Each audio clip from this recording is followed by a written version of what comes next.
To welcome everyone today. I hope you all have your sandwiches and drinks beside you. I'll introduce everyone on the team now. You can see Victoria Spray on the left, Monica Kimmel, Kevin Chin, Dan Verano, and Karen Christie. And anyone who, many of you, of course, have already dealt with our office and our team. There's a couple of people that aren't here, not taking part. I think everyone knows what this is all about. You must have seen the invite, obviously. This is our annual update event, and we're very happy to present it. I must say that of the 320 people that attended last night, we were able to answer about 130 simple questions. Not all questions will be answered, obviously. If there were 320 people attending and we answered 130, not everyone's questions will be posed or answered. And we had 31 at the end that were simply too complicated to really answer, with text. The simplest thing for everyone is to get information or questions answered in the context of your particular situation. The simplest thing is to go to the website, kpoplaw.com. And on the top right, you'll see there's a drop down with family evaluation, family details. If you fill in the family evaluation form, it'll come to us, and as soon as we reasonably can, we'll reply to give you a short assessment of your circumstance. And you'll find the box at the very end of it, tell us your story, and you can pose your questions there, and we can reply in the context of your particular family situation. So you'll get a better answer. But we can answer things here, small things, but you'll find that this goes along very quickly. Diane and I will do the talking today, and we'll finish at about 1:15. So it's going to be a fairly quick webinar. I don't see any questions yet. You'll see that you can go to the Q&A function at the bottom of the presentation. If you happen to want to ask anonymously, you can do that, and we'll do our best to reply to the Q&A. So with that, I'd like to make a start. I'm Ken Pope. I think most of you know me or have seen me. The presentation today covers a lot of information. When we have our regular consults, they're usually for about an hour or so, and by the time the hour is up, your head is about a little bit bigger than it was when we started. So I'll move to this first slide and walk through, and we'll put what we're doing here in context. Approximately 1 household in 10 in Ontario is a parent household of a child with special needs, an adult child with special needs, age 18 to 65.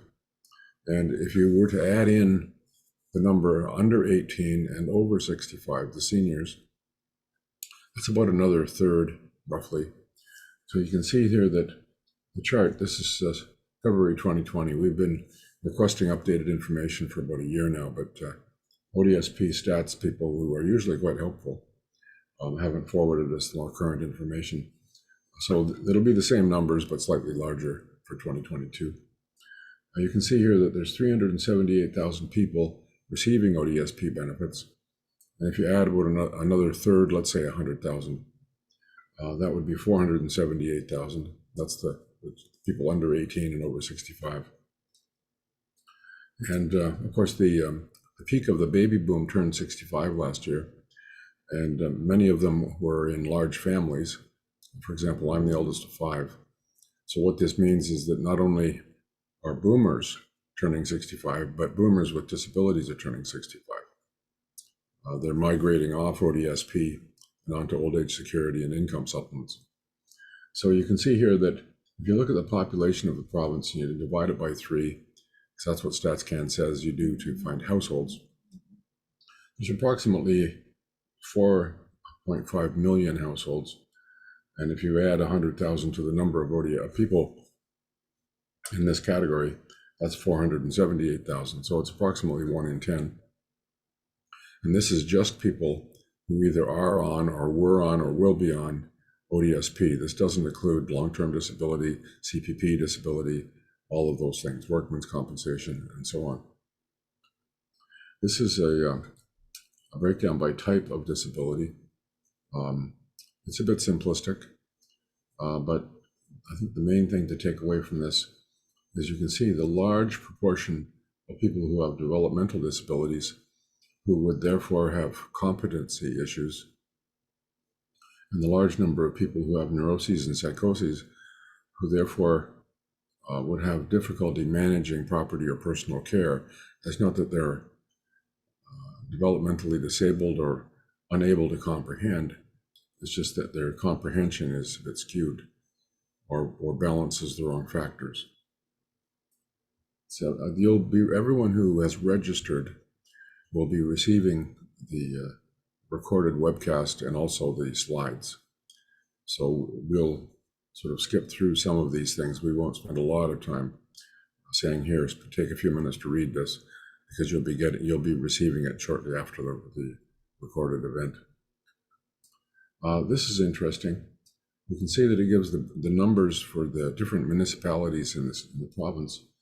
And as example, if you look at the Ottawa area, the sign on the road says there's 1 million population, which would be 333,000 households. And it says here that there are 25,000 people on ODSP, so 18 to 65. In their household, their benefit unit, as they say, there's 34,000 people. So that would be spouses and children and so on. And this number, ACSD, that's assistance for children with severe disabilities, but it's not based on the severity. It's based on the household having a low income. So if it's a single income household, for example, or the household of someone who's on ODSP, then the household would qualify for a sort of a minor's version of ODSP, which is maximum. They've just increased it slightly, but about $450 a month. And of course, if you happen to have an adult child on ODSP who has a child with disabilities, well, then $450 a month is a substantial amount for that household. The ACSD does not affect the overall amount of the household unit ODSP benefit. It's in addition. I see we've got one question. That's a good start. One of the first things that we do when we do our assessment and intake is we try to put money into your pocket. And the way we do that is if the child, when I say child, I mean an adult child, if the child, the son or daughter, is living at home with the parents, and that's about 14% of all ODSP recipients, as you can see here on borders, these are the people who are receiving room and board from ODSP. It's 48,000, which is about 14%. So what we do is we determine if really they can shop and cook, and if they really should be paying or contributing towards their shelter costs at home. And then we do some documentation and submit it to the local office, wherever it is, explaining the child's ability to shop and cook, and that they pay for shelter costs. And we're generally successful if we take the file on, because the bulk of the fee is a contingent fee, so that if we're successful, then we get paid, and if we're not, we don't. So it's an increase of $290 a month. And you can see that $290 is enough to warrant the effort. I did a calculation a year or two ago, and I looked at the number of files where we had done this and calculated how much the increased amount was for that block of families for a year, and it worked out to about $1.6 million. So we're proud of that. The other thing we do is we look to see whether the disability and caregiver tax credits are being used or should be used if they're not being used. And I would say that one of the most common profiles is that where this credit is simply not used, or it was used And then when the child went into supported living, the parents stopped using it. And in fact, both of these credits can be used if the child is not living with the parents. Residing with the parents is not the material factor.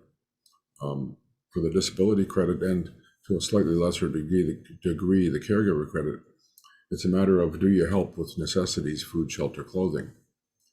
And even if a child's in supported living, quite often they would come home, they would stay with the family, they'd be fed, obviously.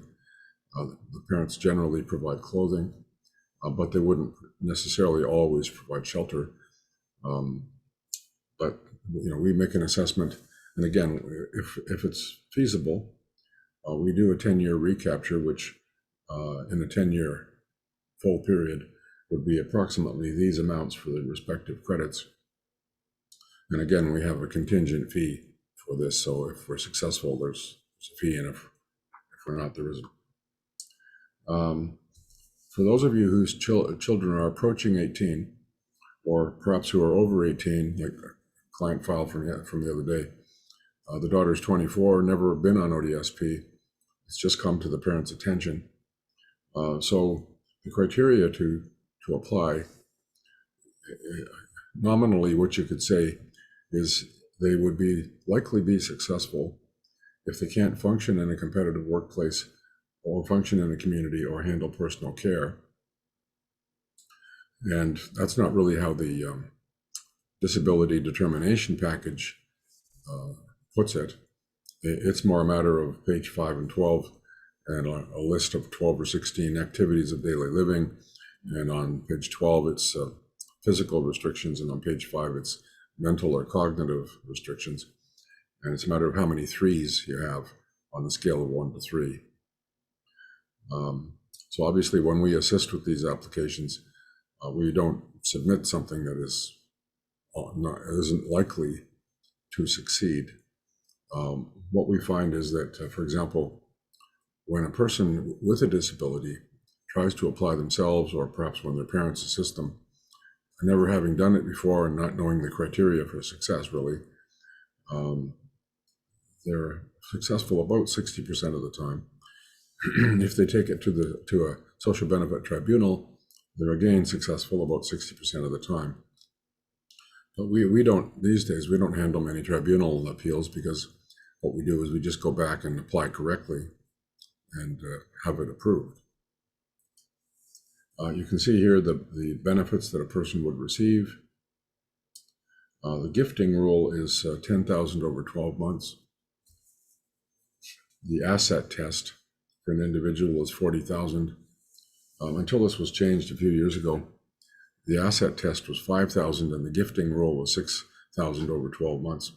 So you could be given 6, but you could only keep 5. So that didn't make much sense. $40,000 is adequate for most people in the sense that they're unable to save that much anyway. But there are other cases where the parents just leave the money in their account and fully support them. And then it can accumulate to more than 40. So when this is brought to our attention, we have to fix this. We also have a way of exempting a further 100,000 if appropriate, such as setting up a TFSA for the child, for example. But TFSA isn't really currently of much value for the child because they don't pay tax anyway. These are the new employment income rules. And it's interesting because the first question that people ask once we've discussed this is they're not implemented yet. You'll see here on the bottom right, when you get these slides, that there's a press release article here that you can read, but it doesn't touch on whether the $100 a month supplementary ODSP amount is going to continue to be paid. We just don't know, and neither does ODSP. We're in communication with them, and we've got an arrangement right now where when they know, they'll tell us, and when we know, we'll tell them. So what happens is, this is a substantial improvement, I think, for almost all people who are working. A lot of people, of course, work and only make a few $100s a month, but that's fine. You can see that If you make $500 under the old rules, you can keep the first 200, and then the 300 is split in half, so that's 350 that you get to keep. Under the new rules for both 500 and 1,000, the person can keep the 500 or the 1,000 employment income. And then once you get past 1,000, you can see that there is a greater erosion. Instead of losing 50%, you lose 75%. But again, you can see the numbers are pretty simple. You can see that you're better off right to the end. And with the earnings of 2,500, that's the point at which you would have erased all ODSP. If you're working and making 1,000, and that's on top of 1,228 plus 100, if the 100 is still paid, then it's 2,028 approximately. So you can see that at that point, if you multiply that monthly amount, it comes out to about 26,000. And then if you divide that by the minimum wage, it's about a 35-hour week. So if you're receiving ODSP of 1,228 and you earn 1,000 and you get to keep it, you're basically working and being paid the equivalent of full-time at minimum wage. But of course, if you're earning 1,000, you're not working full-time, obviously. So it's very interesting. And the cutoff point is approximately the same. It's a $25 difference. You can see that. When we find out about the $100, we'll let everybody know. This is a small matter. Legislation for the Canada Disability Benefit, whatever that's going to be, was introduced prior to the last election. Then, of course, Parliament was prorogued and it had to be reworked for the new Parliament. It now has second reading. I think it will be passed. It will certainly get royal assent in due course. But it won't become effective until the regulations are prepared. And nobody knows what those regulations will be or how much this will be or what effect it will or will not have on provincial benefits. Obviously, it would be silly to have the federal government step in such a way that it simply offsets provincial benefits. So one doubts that that'll happen. But that's about all we know. It's just something on the horizon that's interesting. This is a bit more detail about how we get people approved or how they get themselves approved for the disability tax credit. And it alludes to the fact that if your child is approved for the disability credit, they can have an RDSP, which we will touch on in another slide, and that you can make retroactive adjustments. So what I'd like you to do is check your own tax returns. I'll have to update this. This 318, that's the disability credit transferred from a family member. It's actually 318.00. And the caregiver credit is 304.25 or 304.50.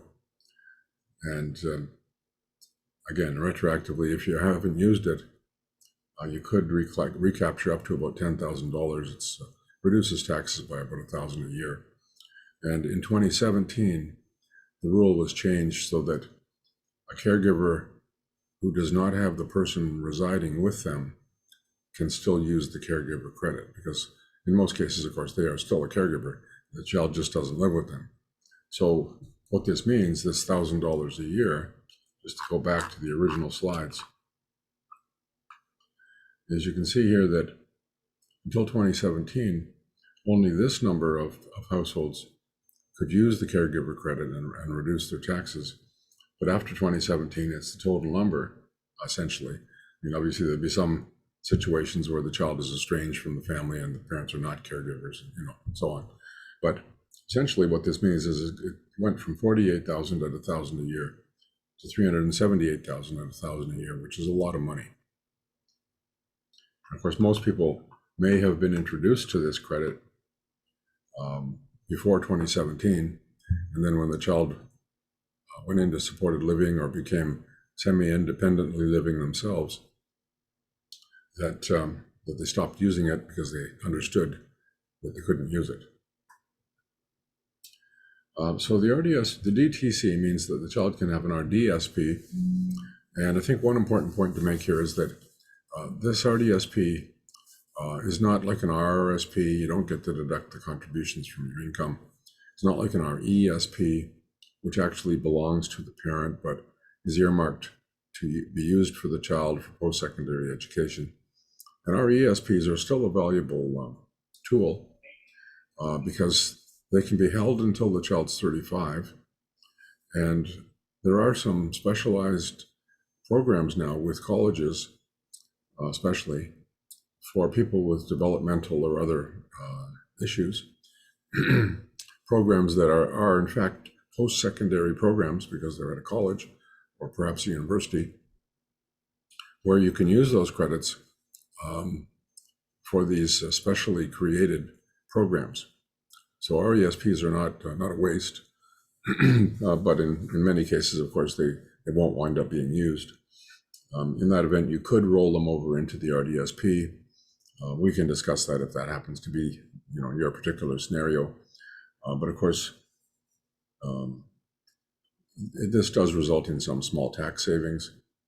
But of course, if you make a lump sum contribution to an RDSP, well, you just lock up that money basically until the person is roughly 60, whereas you might want to make some better use of it. At the very least, if you're going to lose the RESP grant of $500 a year, take it back, lose the grant, make a $1,500 contribution to the RDSP, and get a $3,500 grant. That's a fair trade.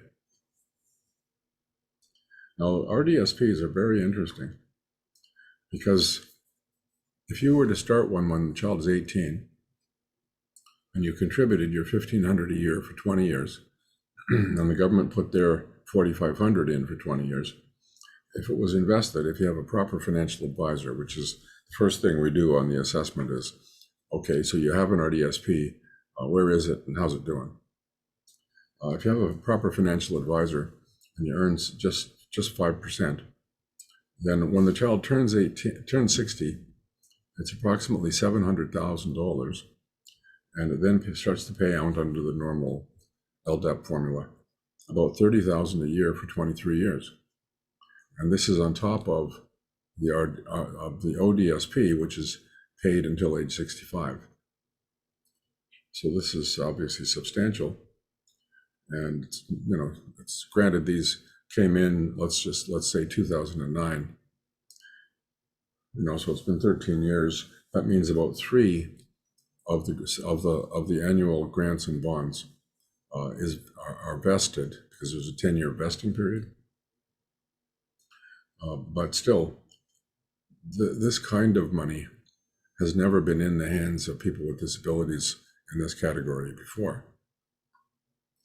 Here's a simple calculation. It's an online calculator. You can make your own calculations. But you can see that this results in about $700,000. And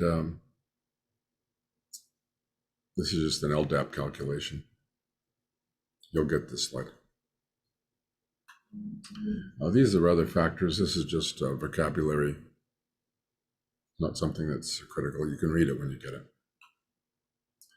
Now I'm going to ask Diane to come forward and start talking about powers of attorney, legal guardianship, substitute decision makers, those sorts of things. She's a senior associate that deals with this work, among other things, of course. But a lot of families, a lot of parents say, well, I am my child's guardian. I'm his parent. Well, I'm afraid that's not quite right. Diane, would you carry on?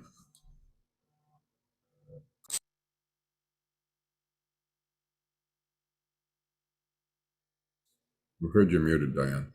Sorry. Can you hear me now? Perfect. Okay. Thanks, Ken. What I wanted to talk about briefly this afternoon is about the type of matters we cover with regards to substitute decision making. So on this slide right here, there's a short list of the things we assist with. So there being guardianship applications, we also assist with power of attorney documents, power of attorney matters.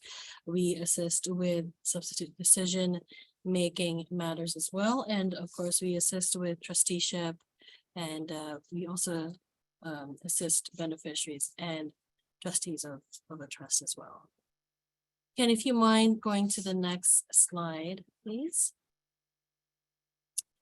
One of the questions that we get is, what is a power of attorney? So I'm just gonna put out a simple definition here. A power of attorney is a legal document that you sign to give one person or more than one person the authority to manage your money and property or your personal care on your behalf. And in Canada, that person that you appoint, that's called an attorney.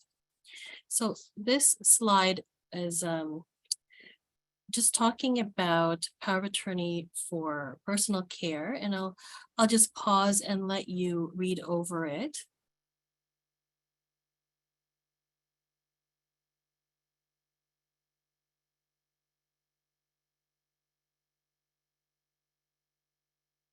A power of attorney for personal care, the type of things that they can get involved with is, decision-making over the healthcare you'll receive, maybe making decisions about where you'll live, how you'll dress, what you'll eat.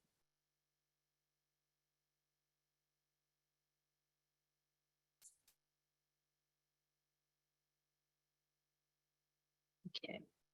Ken, do you want to move to the next slide, please? So we also cover another type of power of attorney, which is for property.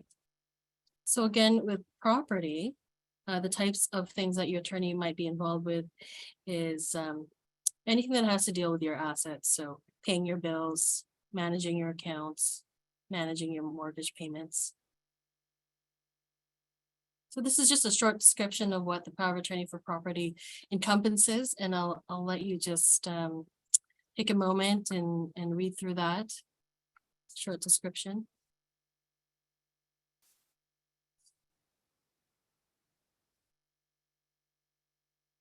And if you have any questions, these slides, like Ken said, will be available to everyone afterwards. And you can also call our office as well.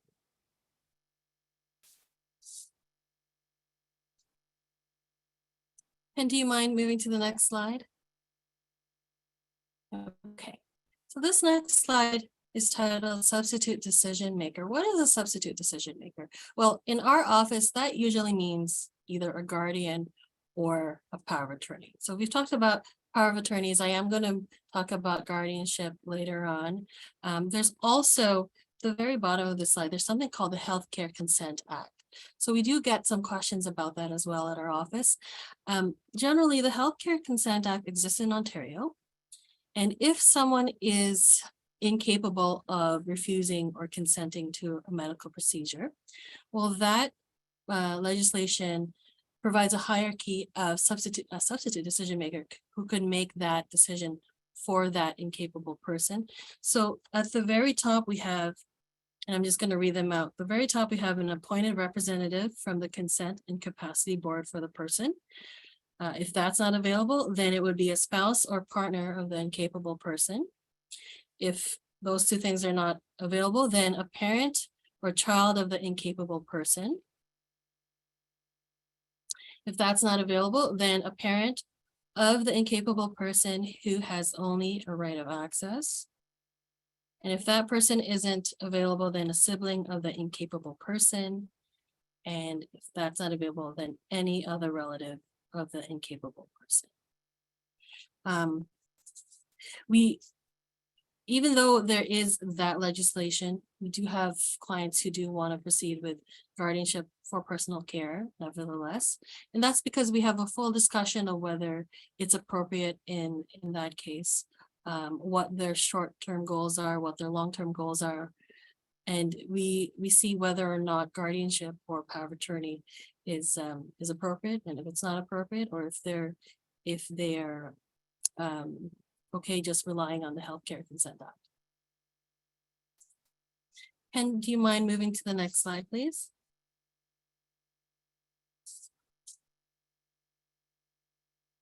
This slide is it just has some brief points about guardianship.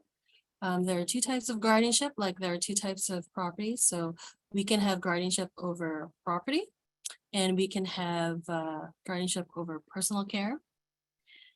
The way to appoint a guardianship at our office, it's through the court. But you can appoint a guardian through statutory means as well, and that would be called a statutory guardianship. And typically that's a scenario where maybe the public guardian trustee would get involved. They would manage the funds. Maybe down the line, a family member or a good, close, trustworthy friend might take over that statutory guardianship as well. One of the main questions we get is, what is the difference between guardianship and a power of attorney? And one of the biggest differences is the authority to make the decision-making power that a person has. So with the power of attorney, even though the grantor is appointing an attorney for the personal care or property, they're still able to make their own decisions, because the power of attorney is just the substitute in case the grantor is not available. With guardianship, there's a medical component. That person has been found incapable of managing their property and their personal care. And usually that's maybe because the capacity assessor has met with them and they've made that determination. So now that this person is incapable of managing their property and their personal care, and most likely they're unable to sign a power of attorney as well, then we talk with the clients and see if they want to proceed with guardianship.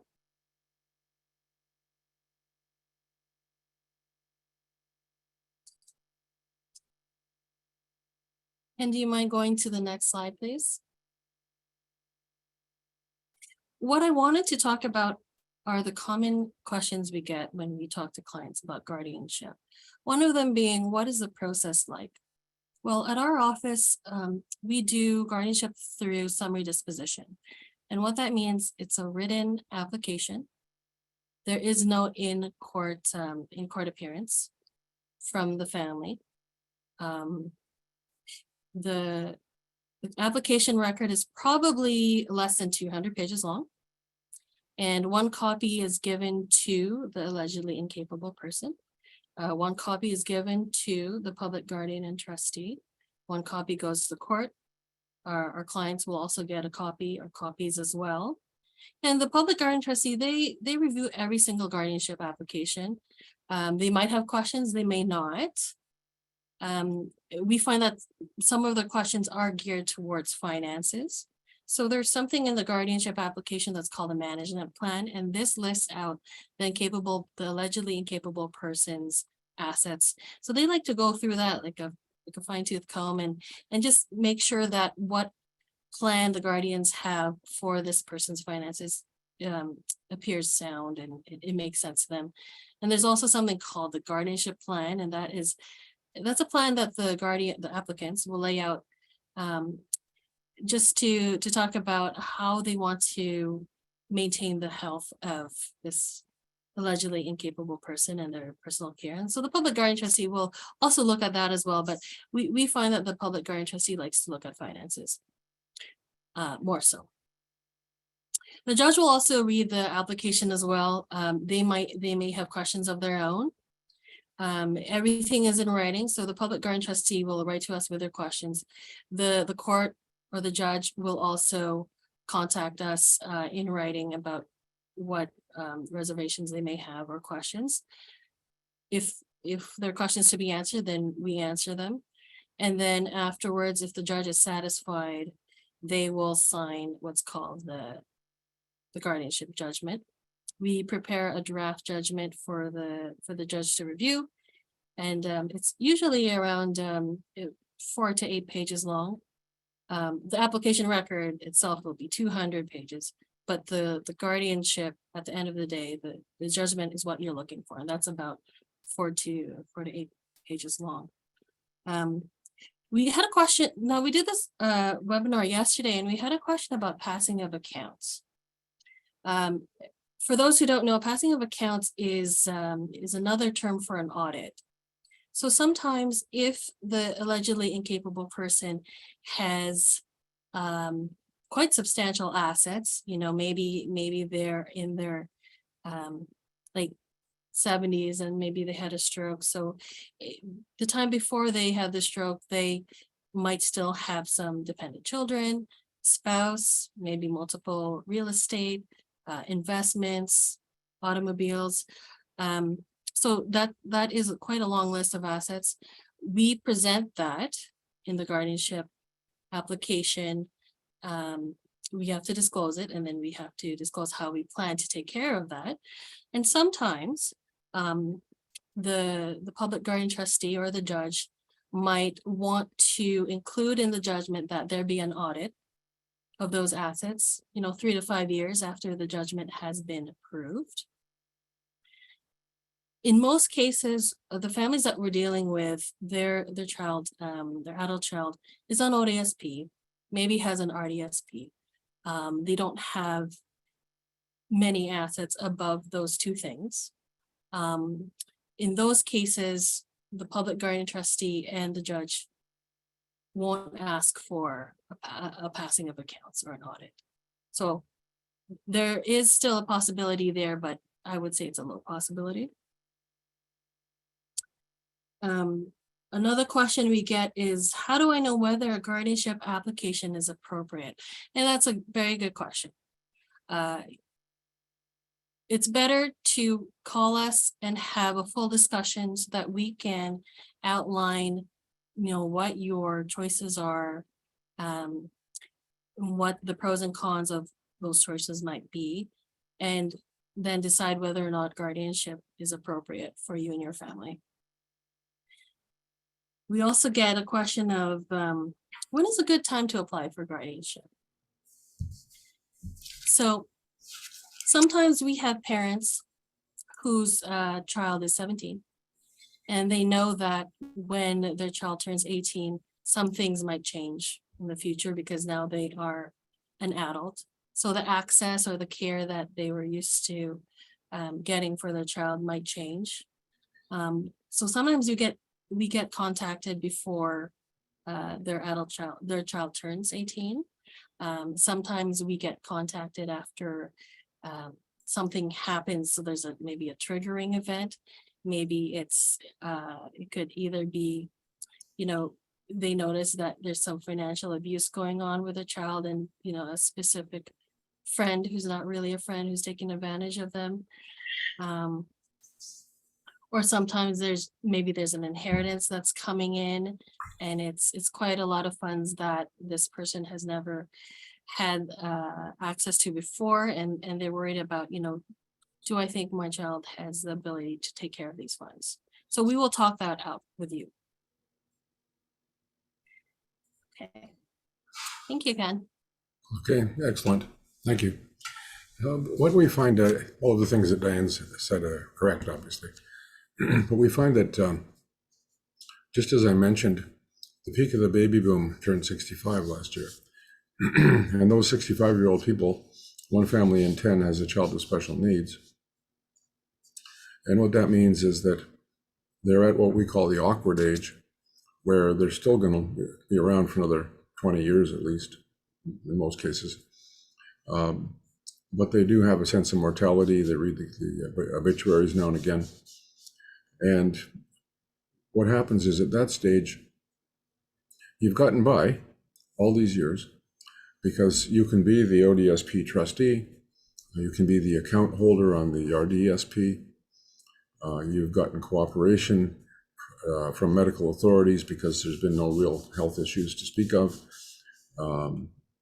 And as Diane has pointed out, under the Healthcare Consent Act, you are statutorily the substitute decision maker. So, in your case, you've been fortunate to have cooperation from doctors and hospitals. And I've been told that some people have filed their child's tax returns by going online and assisting them online, or having them sign a representation agreement. So, often these triggering factors that Diane's mentioned do come up frequently, but age itself is one of the largest motivating factors, because what happens is, just as you've planned financially by putting a Henson trust provision in your will for your child, you also want the succession of care for the child and the child's assets and the child's personal care. And when you pass on, if you're fortunate enough to have siblings of the child or other family members who can step into your shoes, they don't have any standing. They could quite possibly convince ODSP that they would be the trustee. Sure.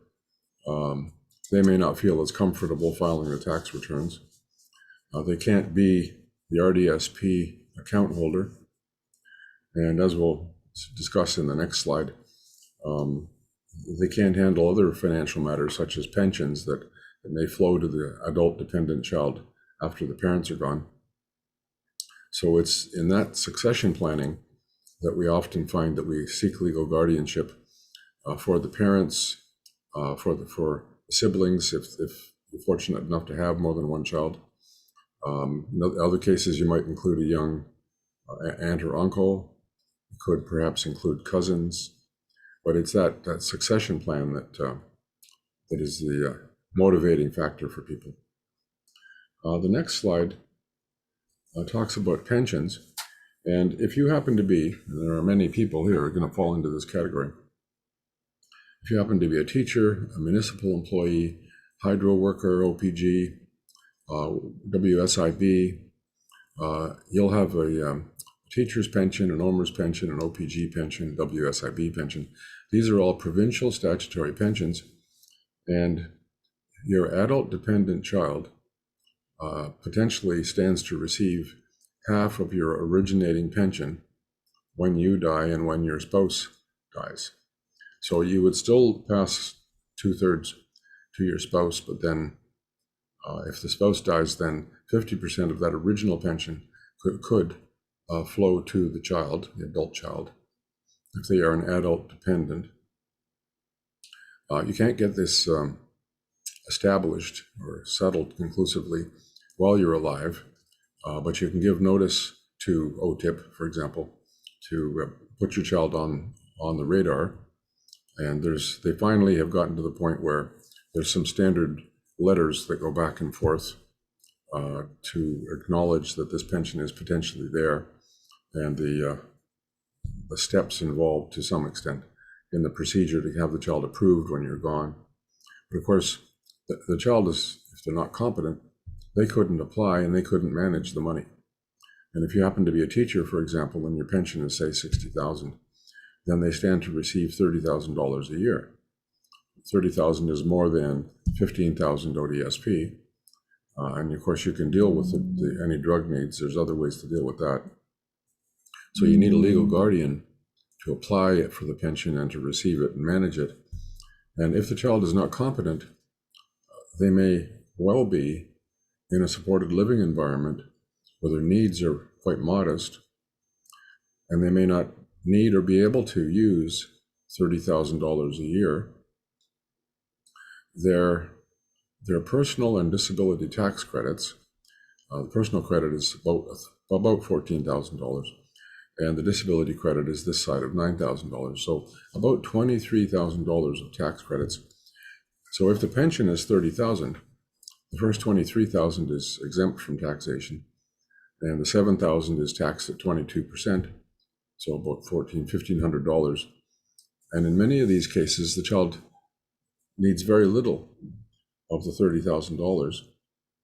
So what happens is the guardian retains the money in an account or in an investment account in the name of the person, because guardians don't hold money in trust, they hold it in the name of the person, and they invest it and it accumulates, and could easily be decades that go by before that person passes on, and the money accumulates and grows, and that person can't sign a will. They're not competent to sign wills, so they die intestate, and then by succession law, If the parents happen to have survived them, which happens occasionally when an adult child dies and has an RDSP, well, by succession law, it passes to the parents.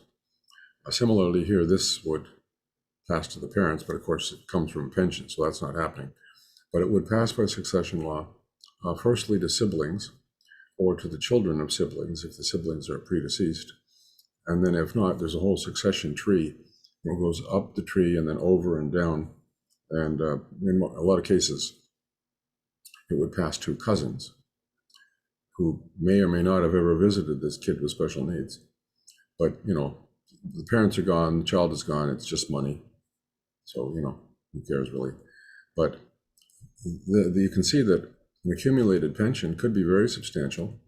And the RDSP, we've discussed this, it could be very substantial. And so by succession law, these substantial amounts will pass down to siblings or other family members. This kind of thing has never really happened before. Certainly not with RDSPs. And with the pensions, for example, teachers' pensions, the provision for the adult dependent survivor was implemented starting in 1990. And of course, the pension for the child doesn't come into play until that pensioner dies. So if you retired after 1990, 32 years ago, then it could be that you have recently passed on or will one day soon, forgive me, pass on. But, the number of these pensions in place is relatively small. It's not really well known by the pension plans themselves and the actuaries. And it's going to be a big thing. Now, this brings us to Henson trusts.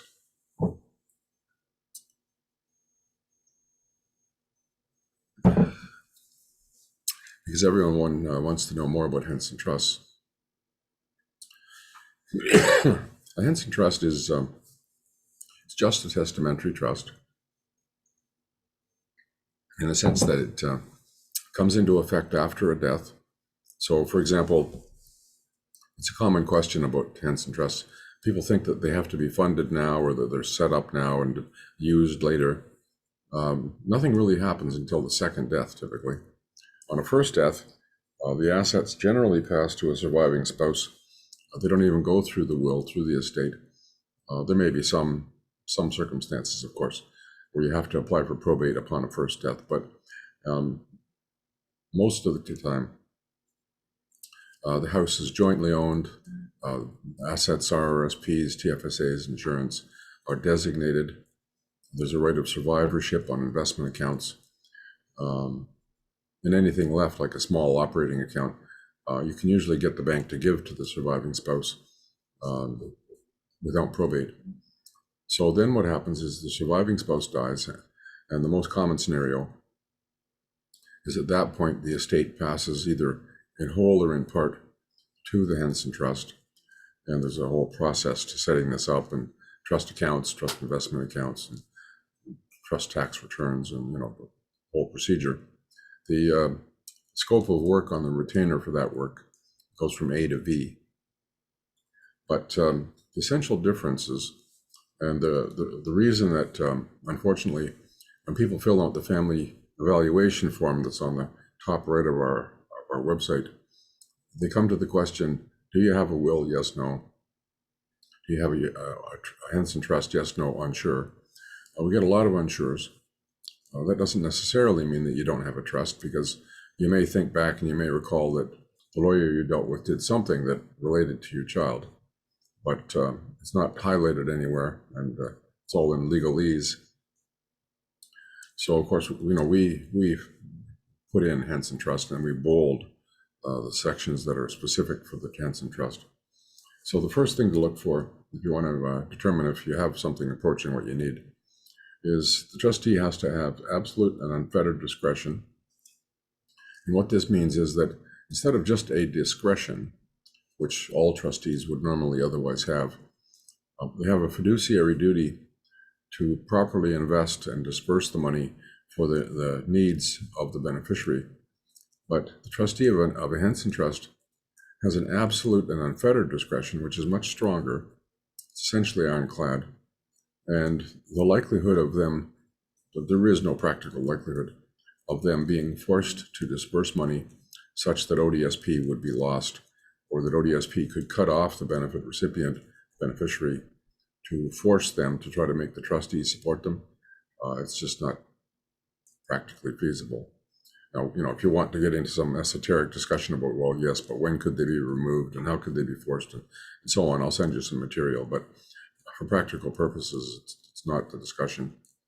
Another aspect that's different, normally in a trust, the asset beneficially belongs to the beneficiary. It's the beneficiary's asset, but legally speaking, it's in the hands of and controlled by the trustee, but it really belongs to the beneficiary.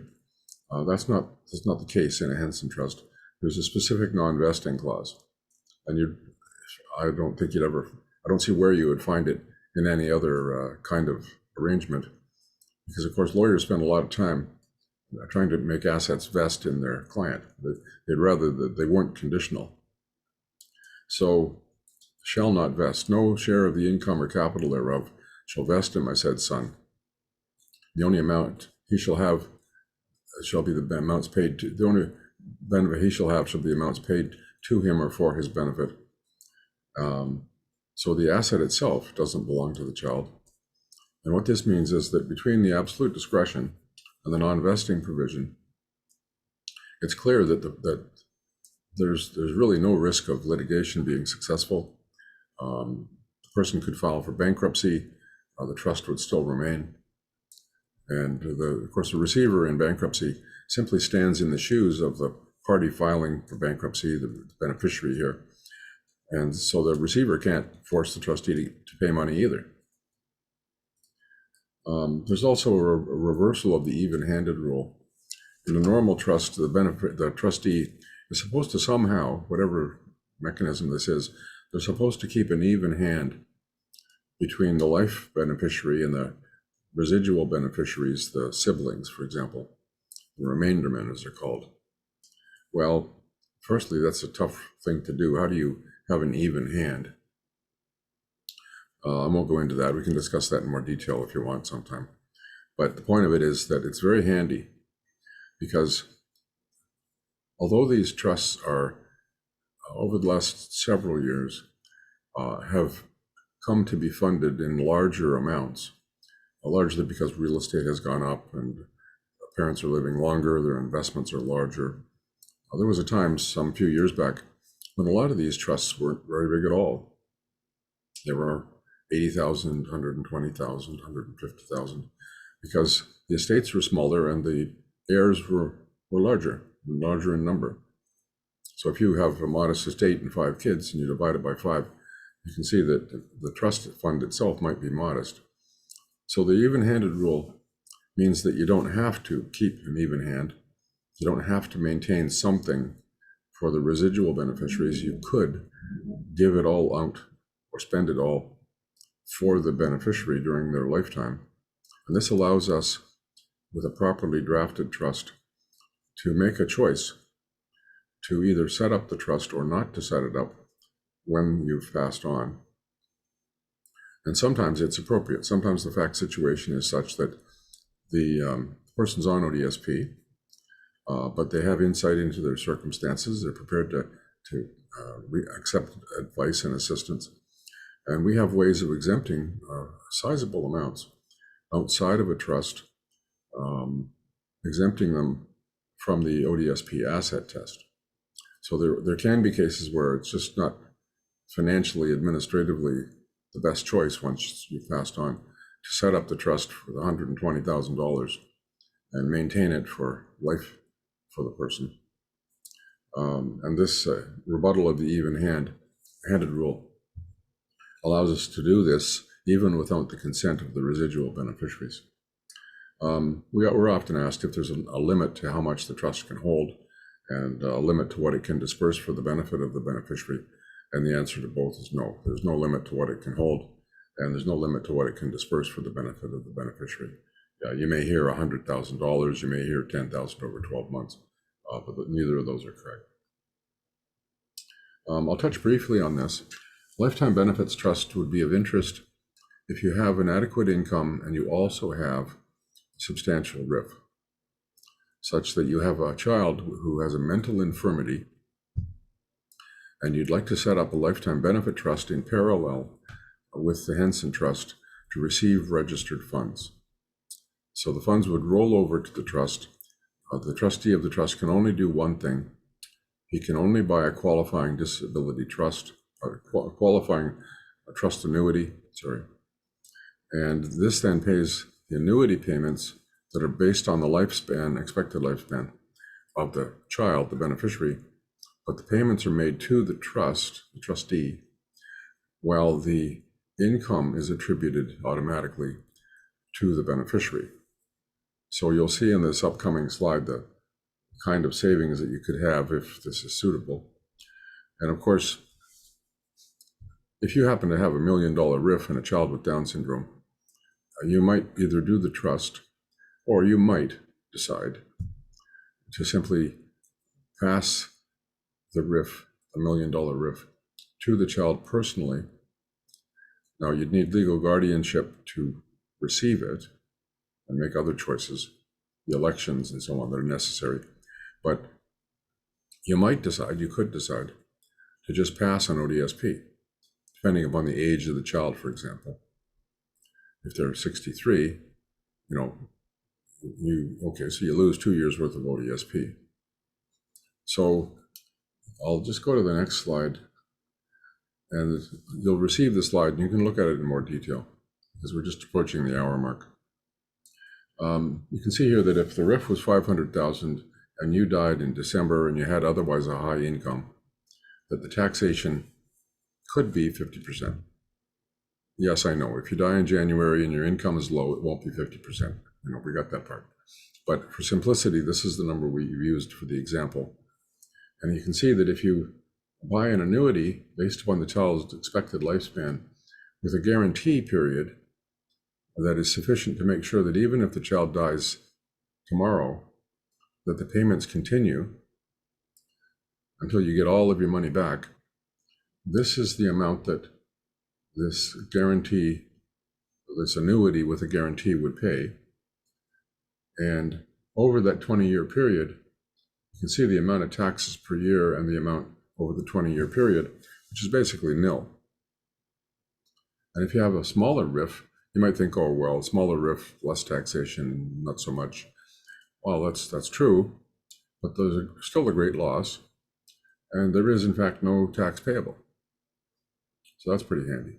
These are the numbers as of a given date for the personal tax credit and the disability credit. It's a little bit out of date, but you can see that by using the personal tax credits, that taxation is reduced substantially in using this technique. I won't go into these.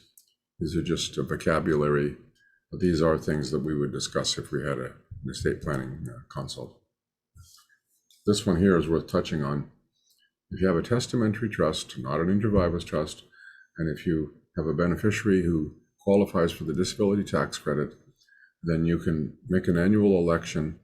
And if the trust owns a home for the child, they still have to be ordinarily resident in it.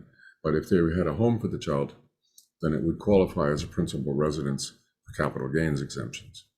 This can be very valuable, because then when the child passes on a couple decades later, it would be sold, and under the present regime, there would be no capital gains tax. This is an illustration of life insurance to fund the trust if your estate is modest. Female, 50, non-smoker, estimated lifespan 35 more years. Here's the annual premium for a $100,000 universal life policy, which would pay $100,000 directly into the trust, and then whatever other modest estate there may be. And you can see by the next calculation that this is a form of investment, because if you were to take that same amount, the premium, and then invest it and have it grow at 4%, such as in a TFSA, so that when paid out, it's tax-free like insurance. In 35 years, it would be $107,000. So you can either pay the premium or you can hope you're going to live 35 years, invest it at 4%, which you can certainly do. And when you die, you'll have 107,000 if you live that long. So we've got about 12 more minutes for people to ask questions. We topped out at about 320 in attendance. We're down to 314. If you'd like to leave now, feel free. If you still have questions that you'd like to ask, we'll discuss those things for another 13 minutes. And otherwise, if you want something more specific, then go to the website and fill out the family evaluation form.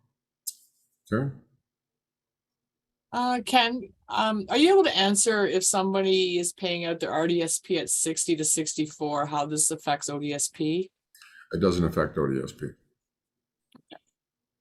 We've got a file that came in today where a 60-year-old sister has an RDSP. Now, it won't have a great deal in it because, of course, it's only 13 years ago that the plans were available. So there may be, a few grants and bonds and some growth and so on. But my query to the person contacting me, the brother, was how much is in the RDSP, and you're obviously not going to have that paid out over a 23-year period. You're going to take the whole amount, and some of it will be income. The capital amount that was contributed, the $1,500 a year, potentially 30,000, that's capital, and then there's the grants and bonds, which when returned are income, and then there's the growth. So you can see that you'll be receiving a payment of a certain amount, say 30,000, and a minuscule amount of it will be the return of capital because it's all in proportion. So a minuscule amount would be the return of capital. The bulk of it would be income from either grants and bonds or growth. And that is truly income, but it doesn't affect ODSP. We're told that it doesn't affect the guaranteed income supplements that come in at age 65. And you can see that there's a relatively small number of clear examples here based upon age and contributions and the time when RDSPs were set up, right? But it's all in proportion. And you can see that if the payout is 30,000, and if the tax credits are 23,000 and 7,000 is taxable, then there will be a tax effect of about $1,500. But I think that's very definitely worth the contributions over the decades. And is that the same for CPP and OAS if they take a lump sum or a monthly payment of the RDSP? Well, it's income. If a person receives CPP, that's income. So it will be added on to the income from the RDSP, but it doesn't affect CPP. And it doesn't, at this level, it wouldn't affect old age security either. So it's overall a very good thing. And so I'm just trying to get through some of these questions. Can a POA apply for half my teacher's pension? Does it have to be a guardianship? If the adult dependent pensioner is competent, then yes, they could sign a power of attorney, and the attorney for property could definitely apply for the pension for the person. And then we would prefer that it be the less expensive process of an attorney for property rather than legal guardianship. We don't sell guardianships. We just provide them when the client needs them. Okay, perfect. And so this one here as well, you may have answered it already. Is there no limit on how long a Henson trust can exist? Other trusts have limited lifetime and the interest created has been dispersed. Yeah, that's a good question.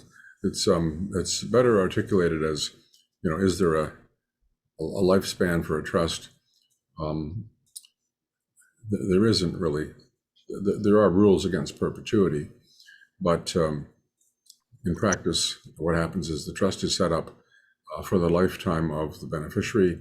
Sometimes they're set up for the lifetime of the beneficiary and their children. This can go on for a very, very long time. But as a result, most of ours, of course, end upon the death of the beneficiary, or perhaps they continue in place for their children if there happens to be some further disabilities or issues. There can be protective factors. You may want to protect this intergenerational inheritance. I remember one that I came across some few years back now, and it was just about on the verge of being distributed when the last surviving aunt of aunts and uncles, when the last surviving member of that class died, and she must be deceased now, then the residue of this trust was paid out to all the children of the aunts and uncles in that class. And my client, who was my age, he's 70 now, but he was my age at the time. I think he was about 56 at that time. When the aunt dies, it's distributed to the children at the next level. Well, that trust had been set up with money earned from logging the Ottawa Valley back in the 1850s. So it's a very lengthy protective intergenerational transfer technique that wealthy families have used since time immemorial, a thousand years ago, to have castles held in trust and ancestral lands held in trust and so on. But for our practical purposes, typically it lasts as long as the child lives, or perhaps their children live. And there is a 2 21-year rules. There's the Accumulations Act in Ontario, and you can accumulate the income from this trust for 21 years, and then at the 21-year point, you must disperse the income from then on. You can't keep it and invest it. So then you have to plan for, well, who gets it then, and how do you distribute it, and how does it affect ODSP, and so on. So there's a 21-year accumulations rule, and if the trust happens to own a capital asset such as stocks or property, every 21 years your trust is deemed to have disposed of them, which means that it triggers a capital gain, a taxable capital gain, and some taxes. But of course you haven't sold anything, so you have to find a way to get the cash to pay the taxes. So logically, of course, if it's real estate, you'd mortgage it or perhaps sell it. And the misinformed idea that trusts live for 21 years comes from the fact that if you have such a single asset, for example, if you roll out the asset to the beneficiary prior to the 21st year, it rolls out to that beneficiary at the old adjusted cost base of which it was purchased 20 years before, and it rolls out into the name of that beneficiary if this is suitable, and they own it. There's no disposition, no capital gain, until that person either sells it themselves or dies. So of course, if what this means is you've dispersed this main asset, there may not be a good reason to continue the trust, and so you collapse the trust. And this is where the idea that trusts only live 21 years comes from those circumstances where you roll out the asset and there's nothing really left, and so you close it off. And this is where that misinformation comes from. Okay, I have a few more here. Can you leave the condominium in a Henson trust that pays all the expenses for the condo and won't be affecting the disabled child ODSP? Yeah, and this is a very good technique, because if you're paying for rent or in those very rare cases where the child, where the condo is put into the name of the child, which does happen, but it's certainly not frequent, you have to pass money out so that the condo can be supported, because of course the child receives $538 a month for shelter costs. That's the condo fee, perhaps. So if the trust owns the condo, well, it's the trust's asset, so it can pay all those bills. The child lives there. The child contributes $538 or more for shelter costs so that they maintain the full ODSP amount. But it means that it's simpler in that sense. And again, if the beneficiary of the trust qualifies for the disability tax credit, which of course in some cases makes it less likely that the child could live in the condo, but if the beneficiary of the trust qualifies for the disability tax credit, you can annually make what's called a QDT election, and the property qualifies as a principal residence for capital gains exemption. So it can be a very useful tool. A discussion I had with a family, two families recently, the grandparents intend to either leave a sum for the grandchild, now an adult grandchild, or, with my advice, leave the share for the mother, that 1/2 or 1/3 of the total estate, which could be substantial. In the cases I'm talking about, that share would be about $1 million. So what you do is you talk to the parent, main client, and you see if they think their parent, the grandparent, might be interested in having a Henson trust in their will for that parent's share. And the trustee of that share, of course, would be that child, the mother. And the beneficiaries would be the child, the mother, and the grandchild, and perhaps others. So you'd have this $1 million. The mother who inherits it would be the trustee of the trust and a beneficiary with her sister or her son, who qualifies for the disability tax credit.